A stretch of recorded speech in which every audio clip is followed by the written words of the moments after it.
Olá a todos, olá a todas que estão nos assistindo neste momento. Meu nome é Guilherme, hoje faço parte do canal Mesa de Debates e agora vamos dar uma continuidade, nas discussões do retorno inseguro ao ensino presencial, conversando com professores e alguns especialistas para a gente debater sobre esse tema, né? É algo que o canal vem fazendo constantemente, né? Mas, devido à urgência de se debater sobre o tema, né? E também de colaborar, né? De prestar uma colaboração para essa luta tão importante, o canal vai insistir nisso. E o dia de hoje nós vamos conversar com o Jonathan, né, que é professor do Rio Grande do Sul, né, para a gente saber como que está a situação aí no sul do país, em relação a esse debate, em relação a esse tema, né, que está pegando não só o estado de São Paulo e não só São José, da onde dos campos onde o canal é oriundo, mas no Brasil inteiro, né? Então, Jonathan, antes da gente começar a conversar, por favor, se apresente. Então tá. Bom, quero agradecer primeiramente o convite do Guilherme para o canal Mesa de Debates. É uma importante iniciativa, saudar os mais de 300 inscritos do canal. Muito bom, um debate de qualidade, trazendo um debate importante. Bom, eu sou o professor Jonathan Saldanha, professor de História, aqui na cidade de Porto Alegre. Sou do quadro efetivo do Estado, trabalhei 4 anos de contrato, né? Como tem em São Paulo também, é muito parecido com a categoria O, um contrato precário. Estou há 8 anos efetivos, né, no Estado, somando tudo 12 anos, aqui na cidade de Porto Alegre. Estou aqui em Porto Alegre há 4 anos, eu sou natural de Caxias do Sul, né, que é a Serra Gaúcha, o segundo maior polo metal mecânico. Então, estou trabalhando aqui em Porto Alegre, na capital gaúcha, há 4 anos, na Zona Leste, bairro Partenon, Escola Paulo da Gama. Sim. Jonathan, vocês estão em greve, né?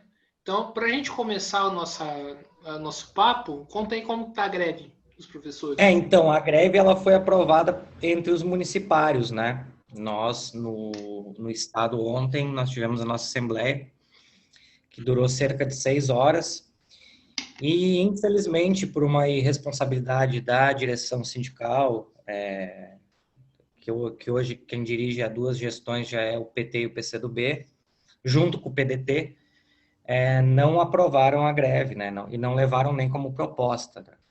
Então, a gente...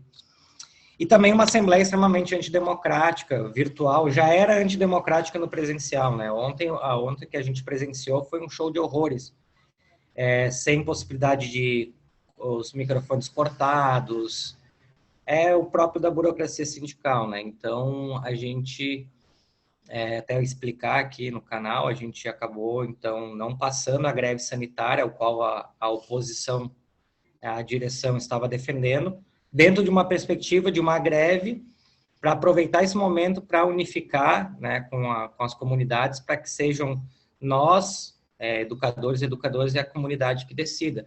Então, a proposta da direção que passou foi o não retorno às aulas. A questão é que está colocada hoje para a categoria, o que é? Qual o argumento jurídico que nos protege de não retorno às aulas? Bom, o governo está mandando a gente retornar de forma irresponsável. O sindicato diz para a gente não retornar, mas, tipo, a gente vai ter que retornar. Não temos,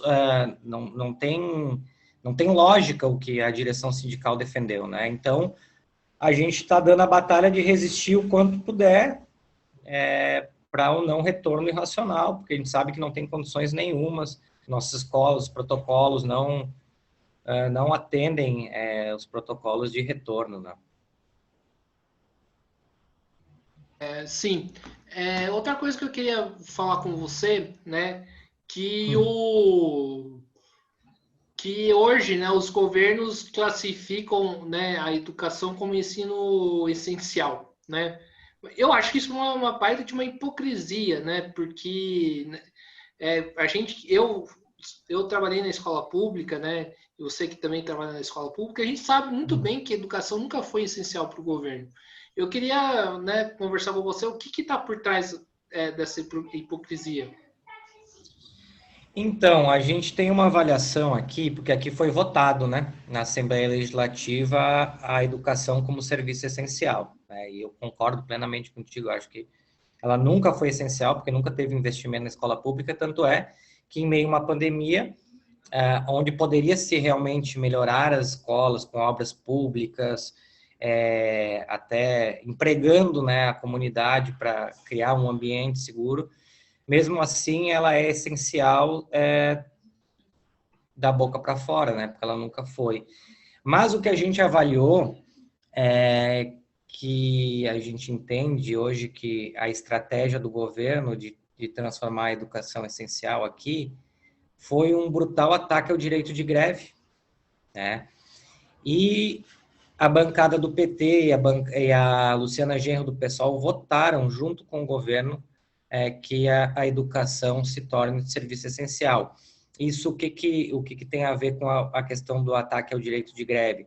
Hoje, todos os trabalhos que são essenciais, como saúde, petroleiros, rodoviários, não conseguem ter uma adesão em massa às greves, porque tem que ficar com 30% da frota rodando, né, por ser serviço essencial. Então, para nós, também tem esse entendimento de que é um brutal ataque ao direito de greve, né, e que vai permanecer, né? Pós-pandemia, a educação se torna agora serviço essencial e isso ataca muito o direito de organização, né, de greve. Sim, ô Jonathan, Hum, eu vejo, né, que eu li uma matéria bastante interessante uma matéria em maio, em junho do ano passado, dizendo que se as escolas não retornassem, né, as escolas privadas, elas iriam quebrar, né? Isso foi por parte de um sindicato patronal, né, da hum. educação, né? E eu queria saber com você que, assim, esses grandes empresários que estão pedindo o retorno das escolas para não perder o seu lucro, esses empresários que estão por trás desse retorno no Brasil inteiro. Então, existe a possibilidade, sim, porque a maioria das manifestações que teve aqui em Porto Alegre foi manifestações da classe média, em frente ao Palácio Piratini, o governo aqui, exigindo o retorno, né, para manter os seus lucros, né. A maioria dos capitalistas não foram afetados, no caso, fábricas, né, mantiveram o trabalho presencial, e a educação privada teve que, então, deixar de funcionar, né? Mas eu vejo que não existe um movimento das universidades privadas em relação ao retorno, né? Até porque eles estão lucrando com isso, né? No caso, a universidade privada não está gastando, está demitindo funcionário, não está gastando com tudo que eles poderiam gastar para manter uma universidade privada aberta, né? Sim, mas quando eu falo de empresários da educação, eu falo, né, de empresários que estão no ensino médio, no ensino básico das escolas Sim, sim. privadas. Eu acho que isso tem relação, sim. Tem relação com a pressão que eles fazem também no governo, e o governo atende às demandas deles, né? E como que você enxerga que a classe trabalhadora tá vendo essa questão dos professores? Então, aí eu tenho uma análise de que para a classe operária, para os trabalhadores, eu sinto que eles veem a situação dos professores, né, como privilegiados, né, por estar, né, tendo que, a caixa do supermercado, o pessoal da limpeza urbana, não pararam nem um minuto, né? Os profissionais da saúde, obviamente. Então, a gente percebe que existe esse olhar de que a gente tem os privilégios por estar podendo, né, trabalhar de forma remota, né, e trabalhando bem mais do que fosse no presencial, né, uma demanda de trabalho exorbitante. E agora, com essa ideia de híbrido, vai triplicar o trabalho, né, porque pelo que diz a secretária de Educação, a gente vai ter que cumprir horas na escola e horas no remoto, né. Eles Sim. aproveitaram para implementar chamada online, uma série de burocracias, né? A gente acaba mais preenchendo burocracia do que realizando aula mesmo. Você falou um negócio bastante preocupante em relação ao PT e principalmente em relação ao pessoal. Qual que foi a justificativa para eles terem votado isso e qual que é a análise que você faz em cima? Então, existiu uma... O projeto ele foi criado pelo Partido Novo, né, que tem ódio aos professores aqui no Rio Grande do Sul. Eu não sei como é que é em São Paulo, mas aqui Mesma coisa. tem o Fábio Osterman aí que ele odeia professor, assim, né? Então, o projeto que ele protocolou era educação como serviço essencial e presencial, né? E aí a alegação do PT e do PSOL foi votar junto com a proposta do governo do PSDB, que é o governo Leite, de que só fosse trabalho essencial, né? Então, numa lógica de menos pior, eles teriam então votado que é um absurdo, eles tinham que denunciar tanto a proposta do governo quanto a proposta do Partido Novo, né? Então, eu acredito que foi numa lógica de menos pior, mas que, em tese, atacou nosso direito de greve. Sim, e você falou que o sindicato é do PT, está dirigido pelo PT e pelo PCdoB, né? O que Uhum. eles falam sobre isso? Não falaram sobre a votação do essencial, não falaram absolutamente nada, né? Não deram nenhuma justificativa, porque a bancada que votou, né, a bancada maior do PT que votou junto com o governo, está representada na direção do sindicato, né? Então, sobre em relação a essa votação, a gente não viu nenhuma nota da direção. Há setores de correntes de oposição que militam no sindicato fizeram a crítica e estamos fazendo a crítica. Sim. Ô Jonathan, agora uma pergunta mais ampla. Você acha Oi. que esse momento que nós estamos vivendo, né, que a educação passa em plena pandemia, né, que os professores agora virou de fato trabalho de risco, né? Você acha que esse momento reflete, né, o descaso que os governos têm com a educação e da onde, o que você explicasse no seu entendimento para o público, né? Para o público, né? Da onde vem esse descaso dos governos com a educação, principalmente com a educação pública?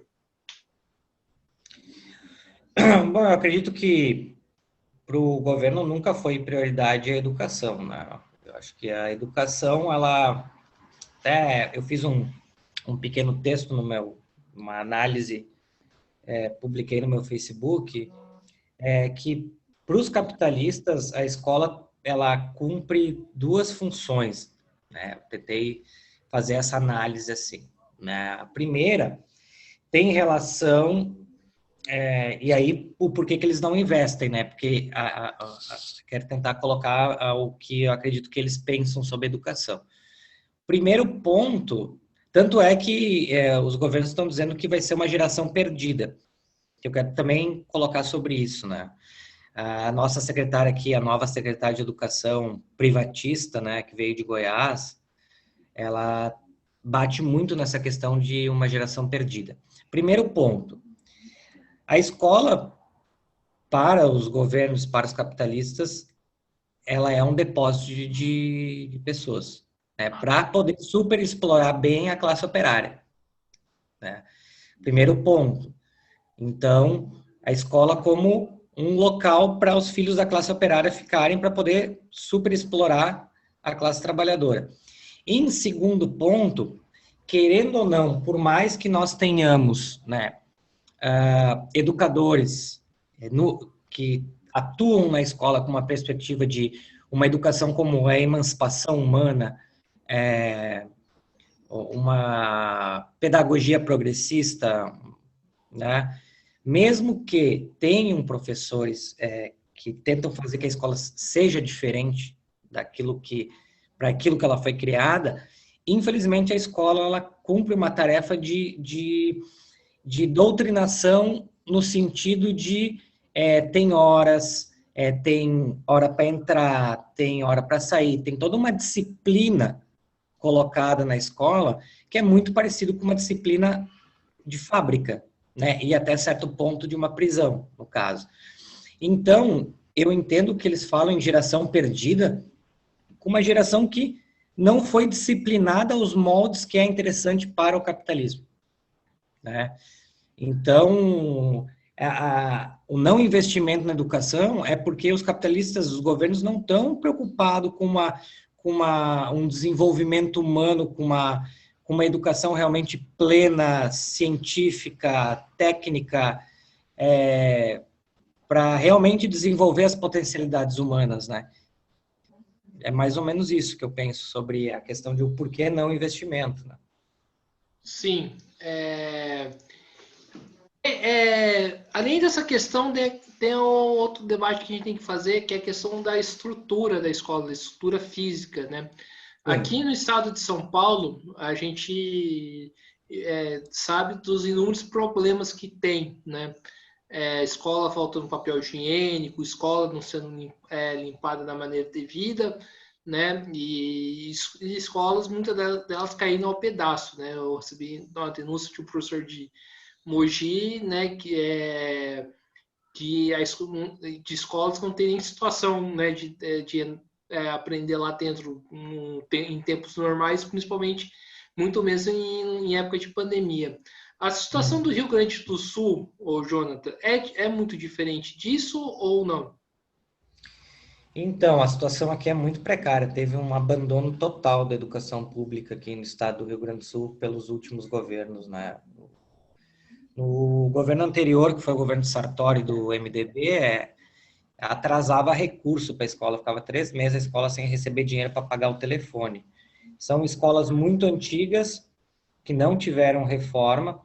Vou dar exemplo, a minha escola é uma escola que fica na zona leste aqui de Porto Alegre, e ela é próxima ao Presídio Central, que já apareceu no Globo Repórter como um dos piores presídios do Brasil.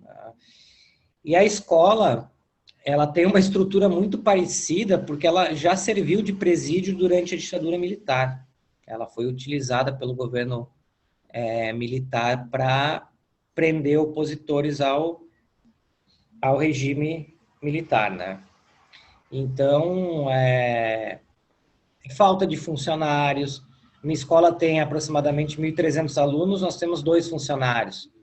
Ela funciona nos 2 turnos, né?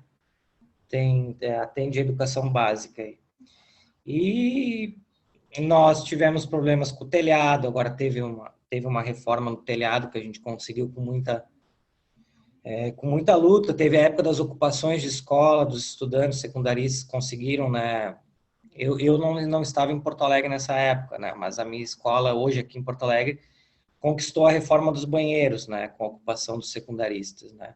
Mas isso não resolve o problema. Não resolve, não tem material de limpeza, estrutura, rachaduras por todos os lados da escola, janelas quebradas, né? Não passaram por manutenção, não passaram por, o governo não priorizou a estrutura física das escolas, né? Tem escolas que falta giz, né? Então, não tem xerox. Sim, e como está a questão da terceirização dentro das escolas, né? Aqui em São Paulo, né, pelo que eu ando vendo e escutado de relatos de professores, está bastante complicado, né? E aí no Rio Grande do Sul?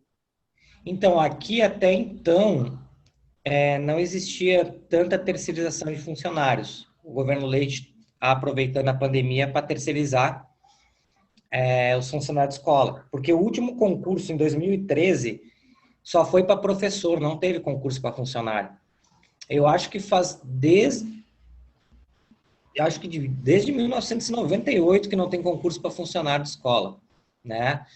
E aí a gente sabe como é que é a terceirização, são as empresas fantasmas praticamente, que de uma hora para outra decidem fechar as portas, deixar as trabalhadoras, principalmente as mulheres, né, terceirizadas sem o salário, sem os direitos, né? Aqui ocorreu, teve uma batalha aqui na cidade de Canoas, que as trabalhadoras estavam sem receber, terceirizadas. E aí, quando o Estado entrou em bandeira preta, demitiram as funcionárias terceirizadas. Então, é um absurdo, né? Com um salário menor, né? Obviamente, salário menor, já é baixo o salário dos funcionários do Estado, da escola, imagina os terceirizados. Sim, e a pergunta que eu faço agora, Jonathan, é o seguinte: a gente sabe que aqui no estado de São Paulo, né, tem uma disputa entre Dória e Bolsonaro, né? Eu queria Uhum. perguntar aí no Rio Grande do Sul, né, primeiramente, né, Sim. qual que é a relação que o governador, né, que existe muito essa história de governadores e presidente, governo federal, qual que é essa relação, como que essa relação se dá no Rio Grande do Sul? Então, na campanha eleitoral, quando o Leite foi eleito, ele declarou voto no Bolsonaro, né? Apesar de colocar que tinha divergências, né? Algumas divergências. Mas na questão da pandemia, até certo momento, para a opinião pública, poderia se demonstrar que existia uma diferença no trato da pandemia. Na real, existe, até porque o Bolsonaro é um genocida declarado, né? Mas, com o passar do tempo, a gente está vendo que a política de genocídio transparecendo uma pseudociência também faz parte do governo Eduardo Leite, aqui do PSDB, né?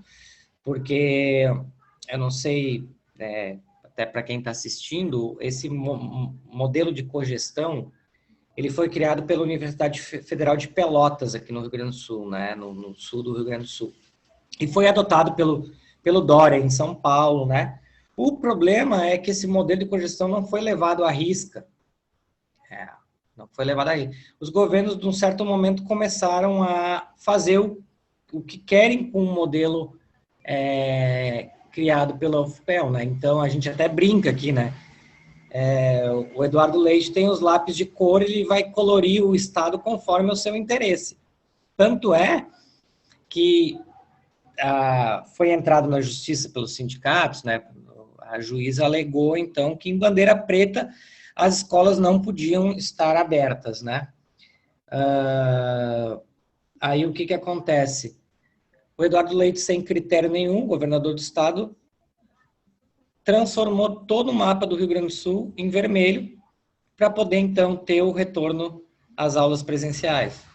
Então, passou por cima de ciência, de qualquer número de óbitos, de taxa de infecção, para atender os interesses, né, de retorno às aulas. Sim. E você falou dessa questão de pintar conforme o seu interesse, né? Como que funciona? Eu queria que você entrasse um pouco mais nessa discussão. Como que isso se dá no Rio Grande do Sul? Porque aqui em São Paulo, Jonatas, pelo que eu vejo, né? O Dória pinta, né, conforme o comércio mandar, né? Na real, o que eu vejo aí, né? A ciência em si, ela está disponível, ela atende a ciência é universal, obviamente, deveria atender outros interesses, né? Num outro modelo de sociedade, ela atenderia o bem comum, mas a ciência, ela está ao lado dos interesses dos capitalistas, né? Esse próprio modelo de cogestão, criado aqui pela UFPEL, ele já de início, ele atua aos interesses dos capitalistas, né? O que o Eduardo Leite fez foi fazer com que ele se torne muito mais aos interesses dos empresários, né? E já é, na sua origem, um modelo complicado. Aqui, o que eles fazem? O modelo inicial tinha vários outros critérios, como taxa de infecção. Hoje, o que vale para praticamente para a troca de bandeiras, é a taxa de leitos em UTI disponíveis, né, números de casos, e praticamente isso, né? O Estado só entrou em bandeira preta quando tinha posto de saúde com 500% a mais do que... eu fico pensando, o que é 500% a mais? E a gente depois ficou sabendo, era leitos de UTI na parte de escritório do posto de saúde, nos corredores, no banheiro. Aqui em março foi muito pesado aqui no Rio Grande do Sul. Muito pesado mesmo. Chegamos nós e São Paulo se revezando aí no número, e olha o tamanho da população de São Paulo, né? Nós tínhamos aqui 500 mortos por dia, óbitos por dia por Covid. Cenas que passou no jornal local aqui, a RBS, que é filiada da Globo, uma mulher chegando no posto de saúde sem arma, morreu ali na calçada. É um total absurdo, assim. Sim, então pode-se dizer então que a saúde do Rio Grande do Sul colapsou. Colapsou, total. Colapso total. Sim. E agora, a abertura que está sendo feita agora é uma abertura com taxas de leito de UTI muito, muito altas ainda. Caso ocorra o que os infectologistas estão alertando de uma terceira onda, não vai pegar o hospital na situação que ele estava anterior, com a baixa taxa de ocupação. Então, a gente pode pensar no hecatombe, né, humano, assim, né, caso ocorra uma terceira onda. Porque aqui está tudo flexibilizado. Está normal a vida, praticamente. Sim.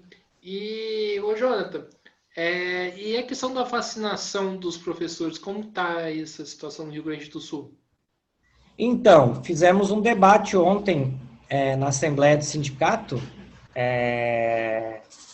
onde nós defendíamos, né, nós da oposição, vacina para todos e todas, né? Porque a gente entende que é um absurdo, né? Primeiro, por ser extremamente corporativista, né? Pô, o professor vacinado, a caixa do supermercado quer vacina também, não parou em nenhum momento da pandemia, né? Os trabalhadores da limpeza pública também estão expostos ao lixo, querem vacina também.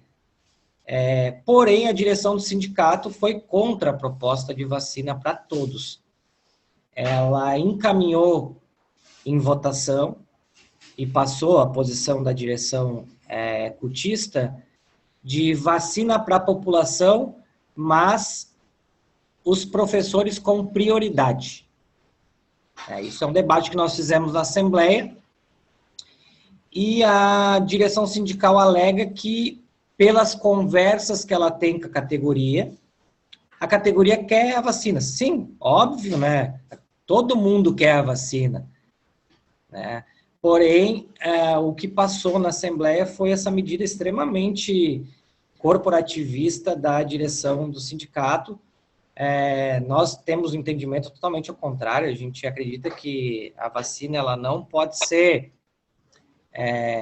e até os governos estão utilizando isso aí para dividir a luta da classe trabalhadora, né? Vacinando uma categoria. Aqui eles vacinaram os policiais, porque a gente sabe, já vacinaram há muito tempo os policiais, porque a gente sabe muito bem que o aparelho repressivo do Estado tem que estar bem de saúde para poder reprimir, para estar na rua para reprimir, né? Então, vacinaram já há muito tempo os policiais. E teve setores da esquerda que participaram dos atos da polícia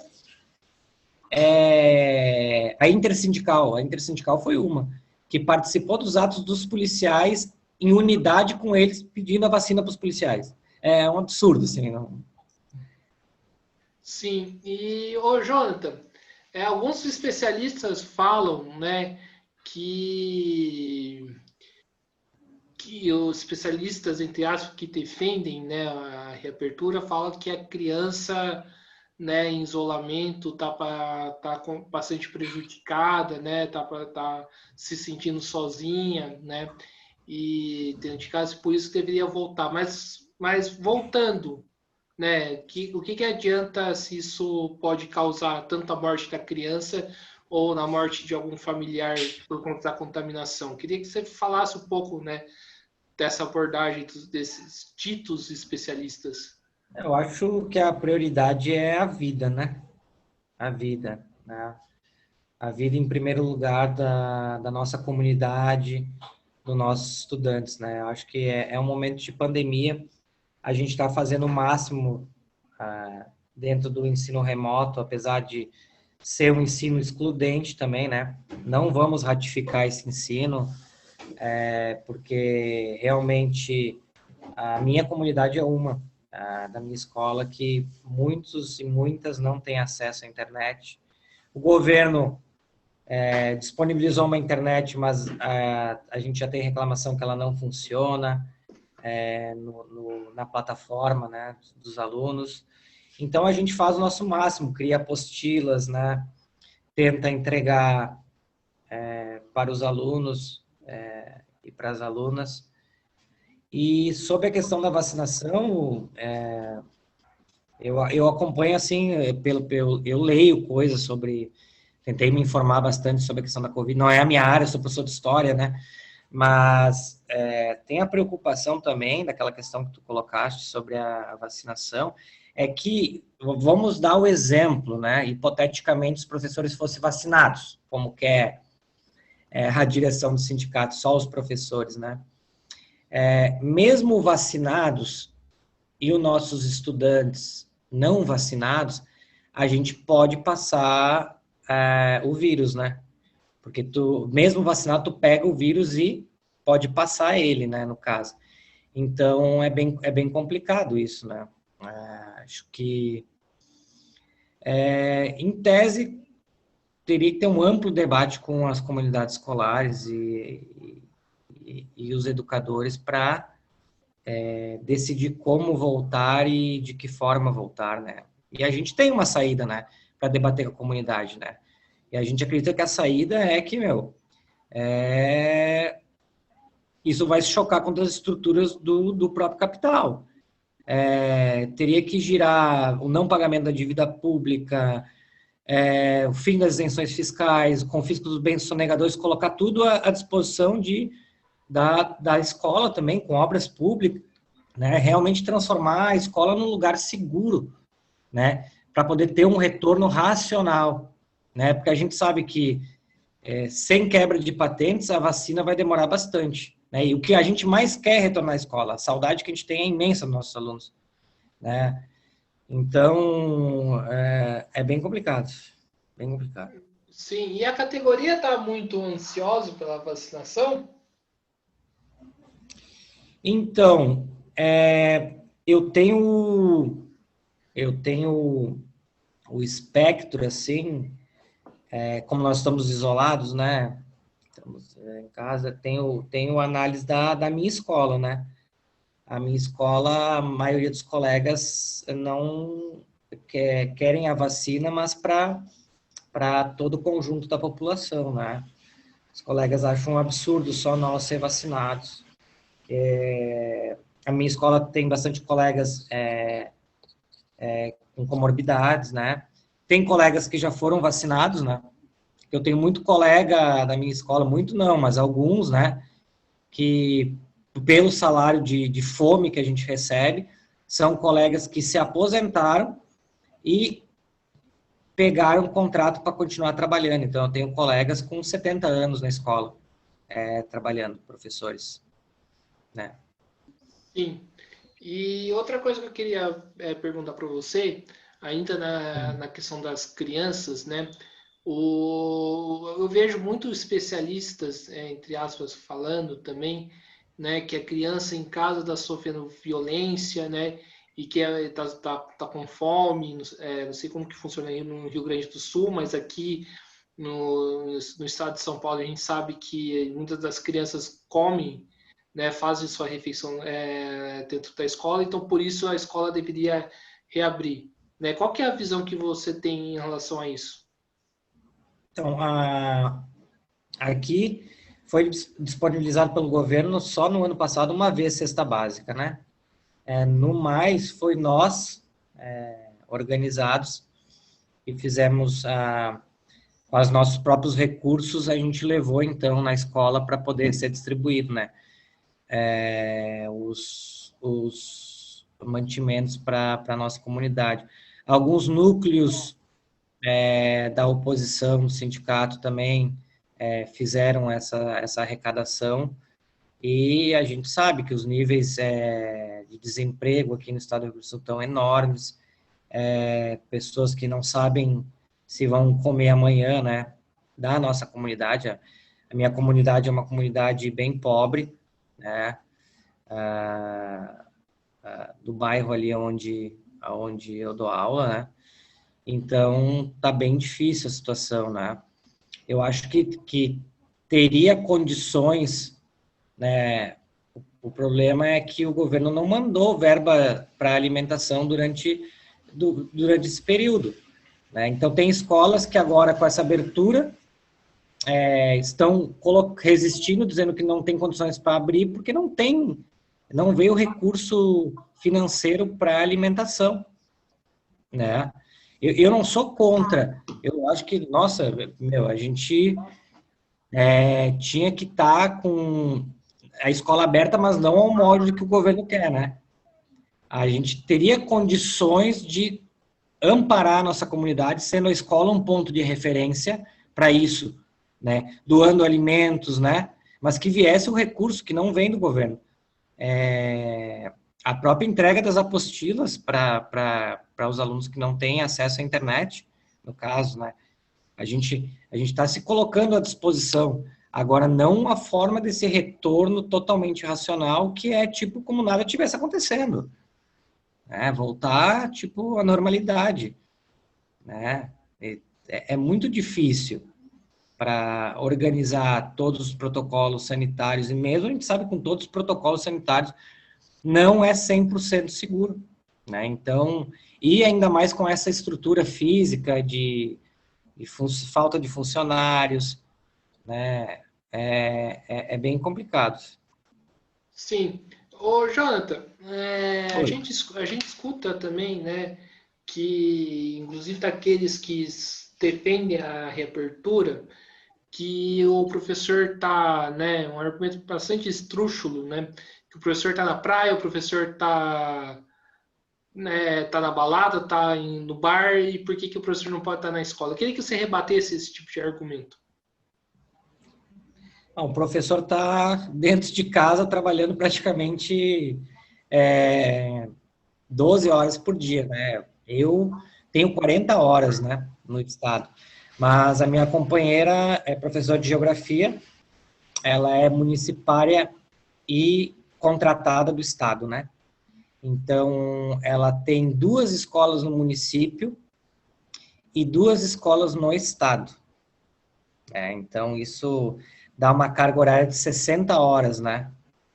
A nossa rotina aqui se virando aqui dentro de casa, praticamente a minha esposa, ela senta aqui na nossa mesa às 7h30, e tem dias que ela sai às 10, porque ela tem aula no noturno, né, com estudantes da escola do estado, e, a gente faz questão de atender os alunos, né, porque outro dia chegou o caso, que daí eu fico acompanhando, ela dando aula no Meet, tinha uma aluna no trabalho acompanhando a aula. Tipo, é um absurdo, né? Então, a gente está preenchendo um monte de burocracia, diário online, preparando as aulas, né, para o Meet, postando na plataforma, atendendo alunos. O ano passado, agora a gente está, né, mais organizado, né? Mas como a gente foi pego de surpresa na pandemia, era WhatsApp, Facebook da escola. A gente deu o nosso jeito para tentar chegar no máximo dos alunos e até para não ocorrer evasão, né? Porque o governo quer utilizar da evasão para fechar turmas e, consequentemente, para demitir colegas, né? A gente tem relatos aí de, por a turma estar na plataforma, tem 45 alunos. E agora, se tem um retorno presencial, como é que faz com 45 alunos numa sala de aula? É claro que fizeram isso para diminuir carga horária de colegas e para demitir, né? Sim. Então, o professor, quando sobra um tempo para ir no supermercado, né? Direto dentro de casa. O governo nos deu, né, um Chromebook em parceria com a Google e a Samsung. A gente não viu, por parte do sindicato, não fazer a crítica ao que está por trás dessa parceria da Google com a Samsung e o governo, porque a gente não viu licitação. De uma hora para outra surgiu milhares de notebooks para toda a categoria. Obviamente, para alguns setores da categoria, podem ter ficado, nós tínhamos um notebook muito ruinzinho aqui em casa, está auxiliando para as aulas, mas também tem que entender o que está por trás, né, dessa parceria Google, Samsung e Eduardo Leite, né, e Fundação Lehman, né, Luciano Huck, toda essa galera aí. Sim. Você falou da questão do ensino, né, do ensino à distância, né, eu queria te fazer uma pergunta, como que os alunos estão encarando isso? Então, os alunos que têm acesso à internet, pelos diálogos que eu estabeleço com eles pela plataforma, pelo Classroom, né, que é o que a gente utiliza aqui no Rio Grande do Sul, tá tendo um bom retorno, assim, porque é uma geração que é totalmente conectada, né? Eles, né, os que têm acesso à internet, a um celular de qualidade, assim, eles são muito rápidos, assim, sabem mexer em tudo praticamente, até mais do que nós professores, né? Eu sou de uma geração, eu sou de 85, né? Eu sou de uma geração de internet de escada, né? E tenho dificuldades na internet, algumas coisas, assim, né? Aprendi bastante com a pandemia, aprendi bastante. A minha companheira também me ensina bastante coisas, assim, que, né? Até hoje eu estava, né, preocupado aqui como é que eu faço para entrar aqui no Zoom, né? A assembleia do sindicato foi pelo Zoom, mas foi de um formato diferente lá. A gente recebia por e-mail, clicava e estava dentro da sala lá. Com o microfone cortado, né? Porque a categoria não pode falar. Sim. O Jonathan, Oi. em relação à questão, né, dos jovens, né, e crianças de modo geral, do que você está acompanhando, né?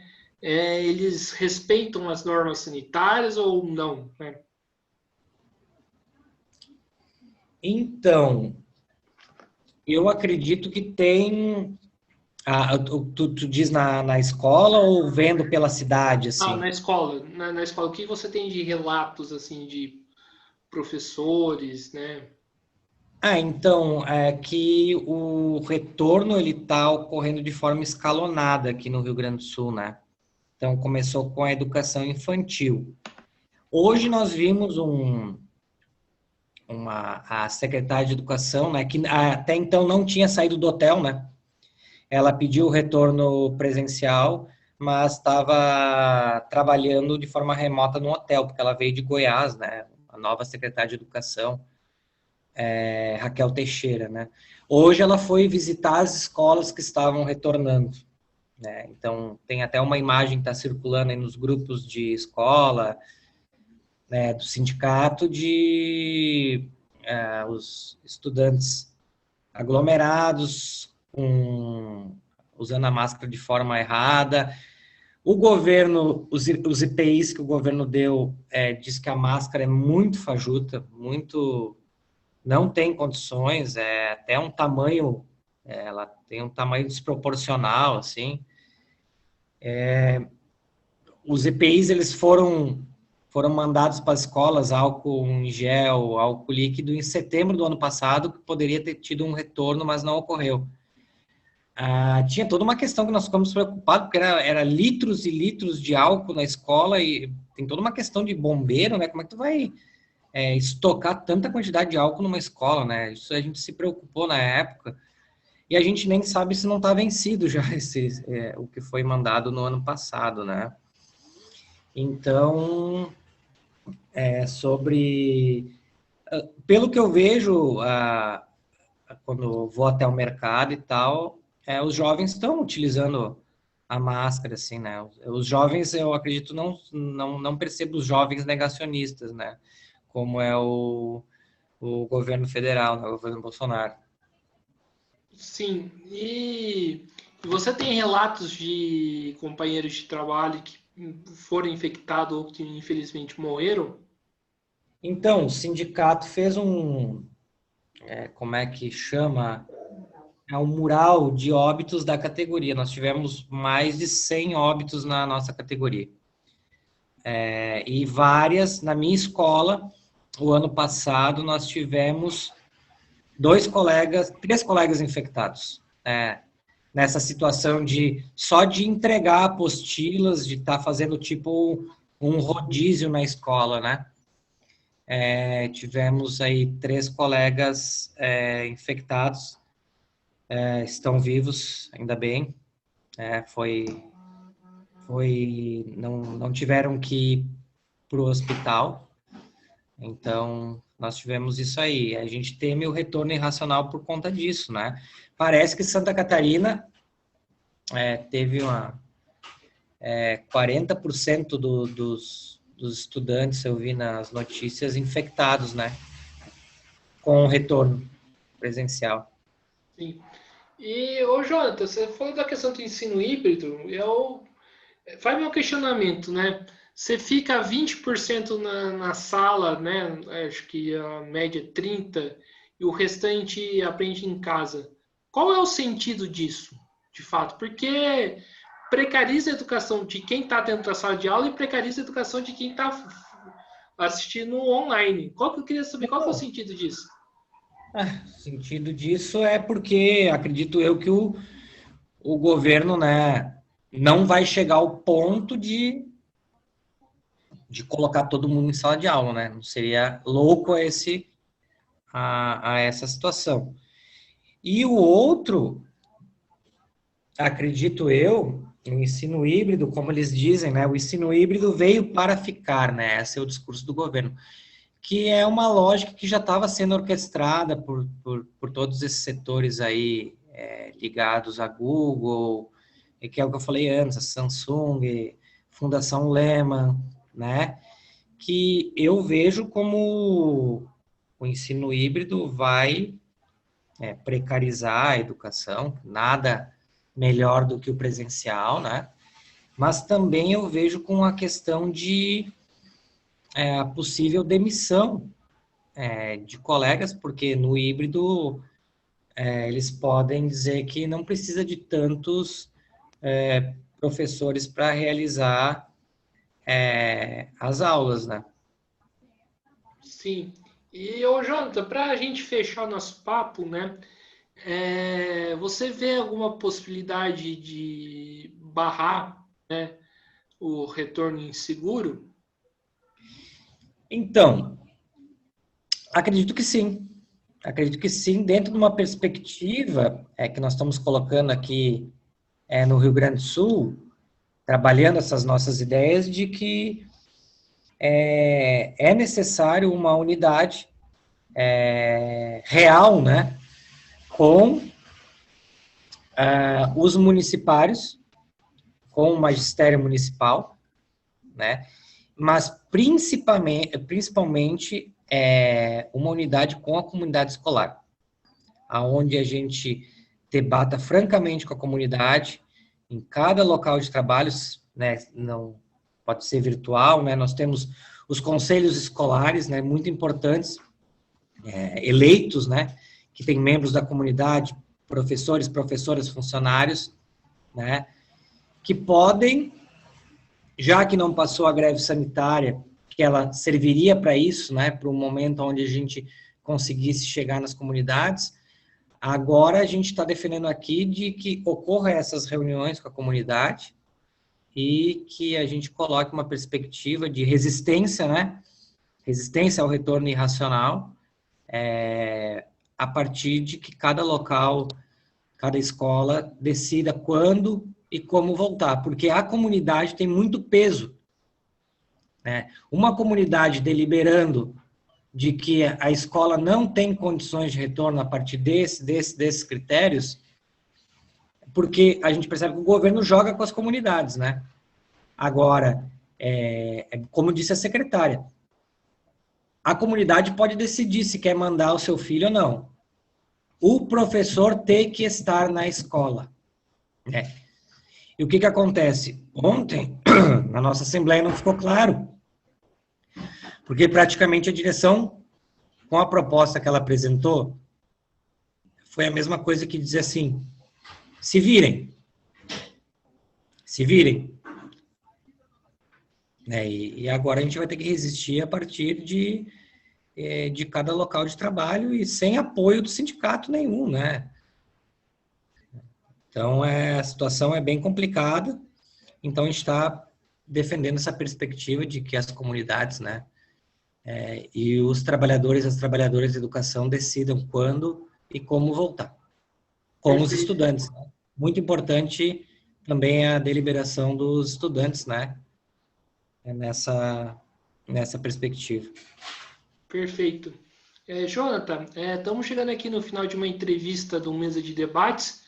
Quero agradecer, né, por você ter aceitado o convite e eu espero que essa discussão contribua aí na luta aí do Sul, mas também, né, em outros lugares onde que essa conversa pode chegar. Então, quero agradecer e passo para as considerações finais. Então tá. Pô, Guilherme, eu que agradeço, me sinto lisonjeado pelo convite, me pegou de surpresa, mas fiquei muito, muito feliz com esse momento, até para a gente poder expor, né,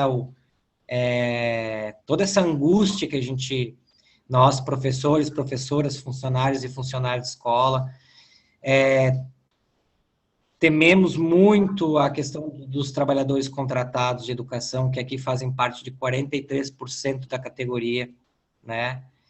Nós também temos levantado em todas as assembleias locais de trabalho, agora nós estamos em eleições do sindicato, porque o sindicato ano passado já venceu, teria que ser esse ano.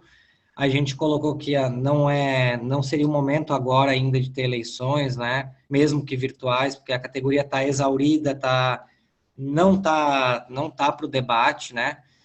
Então,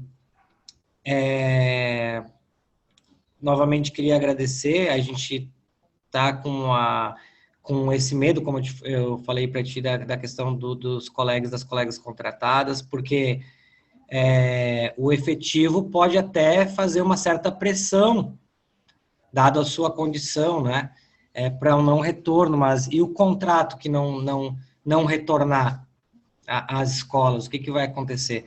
Por isso, cada dia ganha mais força a nossa defesa da efetivação dos contratos e das contratadas do Estado para unificar a categoria, né? Para dar direitos, porque são colegas, 43% da categoria, e uns que estão há 20 anos trabalhando em contrato, que cumprem as mesmas tarefas e não têm os mesmos direitos, né? Então, estamos preocupados com a nossa comunidade, estamos angustiados, né? Porque estamos aqui exauridos, trabalhando de forma online, tentando de todas as formas chegar no máximo de alunos possíveis. E aí vem toda essa pressão do governo, vem todo um desgaste numa assembleia do sindicato que poderia ter deliberado por outras pautas realmente que defendesse a vida, né? Então, é uma pressão, a angústia, saudade da escola, né? Querendo estar com os alunos, mas é importante que nós coloquemos para essa situação da pandemia uma saída da classe trabalhadora, não deixar que os governos decidam por nós. Eu acho que surgem focos de resistência, temos que tentar unificar todas as lutas que estão em curso para ter vacina para todos e todas, né, e resistir. Perfeito. Jonathan, mais uma vez agradecendo, né, por você ter aceitado o convite, e agradecendo a você que estiver assistindo esse vídeo. Peço para que se inscreva no canal Mesa de Debates de Tudo Um Pouco, curta esse vídeo no YouTube, curta outros vídeos que o canal está produzindo no YouTube, né, compartilhe esse vídeo nas redes sociais, né, curta a nossa página Mesa de Debates do Facebook, esse vídeo no Facebook, e siga a gente no Instagram, né, para o projeto, né, alcançar um número maior de pessoas. Então é isso, né? Mais uma vez agradecendo, né, a todos e, né, fique atento na nossa programação e até a próxima. Fui!